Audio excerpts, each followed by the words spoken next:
नमस्कार दोस्तों उत्तर प्रदेश में सियासी गलियारों में इस वक्त सबसे ज्यादा चर्चा किस बात की हो रही है, किस खबर की हो रही है? जाहिर सी बात है, 3 विधायकों को समाजवादी पार्टी ने बाहर निकाला।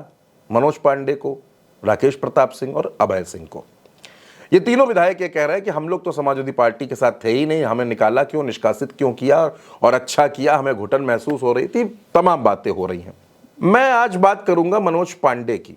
मनोज पांडे अब ये कह रहे हैं कि अच्छा हुआ समाजवादी पार्टी ने हमको बाहर निकाल दिया, वो लोग राम का विरोध करने वाले थे, उनके साथ हम नहीं रहना चाहते थे। ये वही मनोज पांडे हैं जो समाजवादी पार्टी के टिकट पर बार बार विधायक बने ऊंचाहार से। लेकिन अगर किसी को लगता है कि मनोज पांडे भारतीय जनता पार्टी में आ गए तो उनका कद बहुत ऊंचा होने वाला है, बहुत कुछ उनको मिलने वाला है, तो ये सिर्फ भ्रम है दोस्तों। क्योंकि मनोज पांडे को समाजवादी पार्टी, कांग्रेस, बसपा ये सब तो छोड़ दीजिए, भारतीय जनता पार्टी में ही नेताओं का विरोध झेलना पड़ेगा। और 2 दिग्गज नेता तो ऐसे हैं जो रायबरेली में मनोज पांडे को राजनीतिक तौर पर मजबूत नहीं होने देंगे। उन दोनों के नाम मैं आपको बताऊंगा और ये बताऊंगा कि किस किस तरीके से मनोज पांडे के सामने रायबरेली में मुश्किलें सामने आएंगी। तो दोस्तों, मनोज पांडे ऊंचाहार से विधायक बने। आप जानते हैं 2022 में चुनाव जीते, 17 में जीते, 12 में जीते। मुख्य सचेतक थे समाजवादी पार्टी में, बड़े नेता थे, अखिलेश यादव के साथ अक्सर नजर आते थे। लेकिन उन्होंने राज्यसभा के चुनाव में क्रॉस वोटिंग की। बाद में अमित शाह उनके घर पहुंचे, वो अमित शाह के मंच पर पहुंचे, फिर जो कुछ हुआ वो सब आप जानते हैं। रायबरेली में 2 और नेता हैं और दोनों नेता कांग्रेस से भारतीय जनता पार्टी में आए। पहला नाम है दिनेश प्रताप सिंह का। दिनेश प्रताप सिंह विधान परिषद के सदस्य हैं, राहुल गांधी के सामने लोकसभा का चुनाव लड़े, मौजूदा वक्त में उत्तर प्रदेश की सरकार में मंत्री हैं। मनोज पांडे और दिनेश प्रताप सिंह की राजनीतिक अदावत रायबरेली तो छोड़ दीजिए, अवध और पूर्वांचल में भी किसी से छिपी नहीं है। हर कोई जानता है कि दोनों के रिश्ते कितने मधुर हैं।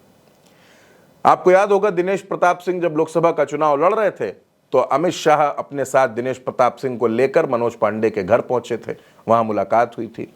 अब दिनेश प्रताप सिंह मनोज पांडे को कैसे हजम कर लें?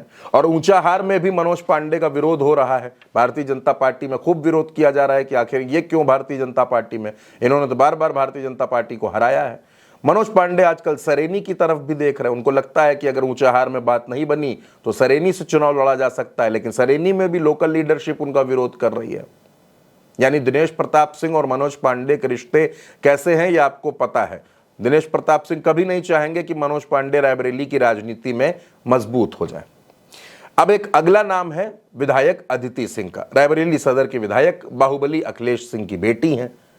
ये कांग्रेस में हुआ करती थी, कांग्रेस से चुनाव भी जीती, लेकिन ये भी आप जानते हैं भारतीय जनता पार्टी में चली गई। उसके बाद 2022 में ये बीजेपी के टिकट पर चुनाव लड़ी और विधायक बन गई। अदिति सिंह भी रायबरेली का एक बड़ा नाम है। अब रायबरेली में समस्या ये है कि अदिति सिंह और दिनेश प्रताप सिंह में बिल्कुल नहीं बनती। मतलब आप ये कह सकते हैं कि 36 का आंकड़ा है, क्योंकि जब मनोज पांडे के घर दिनेश प्रताप सिंह पहुंचे थे तो अदिति सिंह वहां नहीं गई थी। बाद में न जाने क्या कुछ हुआ, किसने कहा, आखिर में 10 मिनट के लिए वो मनोज पांडे के घर पहुंची, क्योंकि अमित शाह वहां पर आए हुए थे। अदिति सिंह और दिनेश प्रताप सिंह की अदावत किसी से छिपी नहीं है। दिनेश प्रताप सिंह और मनोज पांडे की अदावत किसी से छिपी नहीं है। अब मुश्किल यह है कि अगर मनोज पांडे अदिति सिंह को मैनेज करते हैं, उनको साथ लेकर चलने की कोशिश करते हैं, तो दिनेश प्रताप सिंह और उनका पूरा गुट नाराज हो जाता है। अगर दिनेश प्रताप सिंह को मैनेज करके चलने की कोशिश करते हैं तो अदिति सिंह नाराज हो जाती हैं। और इन दोनों नेताओं के साथ समन्वय बिठाए बिना, इनके साथ सामंजस्य बिठाए बिना मनोज पांडे के लिए रायबरेली की राजनीति आसान नहीं होगी। वैसे भी मनोज पांडे जिस सीट से विधायक बनते हैं, ऊंचाहार से, वहां पर पासी और मुस्लिम और उसके साथ साथ आप ये कह लीजिए कि यादव, इन 3 वोटर्स का बड़ा प्रभाव है। तभी वो समाजवादी पार्टी से लगातार जीतते चले आ रहे थे, विधायक बनते चले आ रहे थे। लेकिन अब वो भारतीय जनता पार्टी के साथ है नहीं, तो ऐसे में मुस्लिम वोटर्स, पासी वोटर्स और यादव, ये सब तो समाजवादी पार्टी के साथ रहेंगे। ऐसे में मनोज पांडे राजनीतिक तौर पर तो कमजोर होते नजर आ रहे हैं, जातीय समीकरण में वो पिछड़ते हुए नजर आ रहे हैं। और दूसरी तरफ जो बाकी नेता हैं भारतीय जनता पार्टी के, चाहे दिनेश प्रताप सिंह हो चाहे अदिति सिंह हो, दोनों में से वो उनकी जो बॉन्डिंग है वो किसी के साथ बनती हुई नजर नहीं आ रही। दिनेश प्रताप सिंह से तो मुश्किल ही है, बहुत मुश्किल है कि दोनों की बॉन्डिंग बन जाए। अब दिक्कत यह है दोस्तों कि अगर अदिति सिंह के साथ वो जाते हैं तो दिनेश प्रताप सिंह और नाराज होते हैं, ऐसे में मनोज पांडे और कमजोर हो जाएंगे।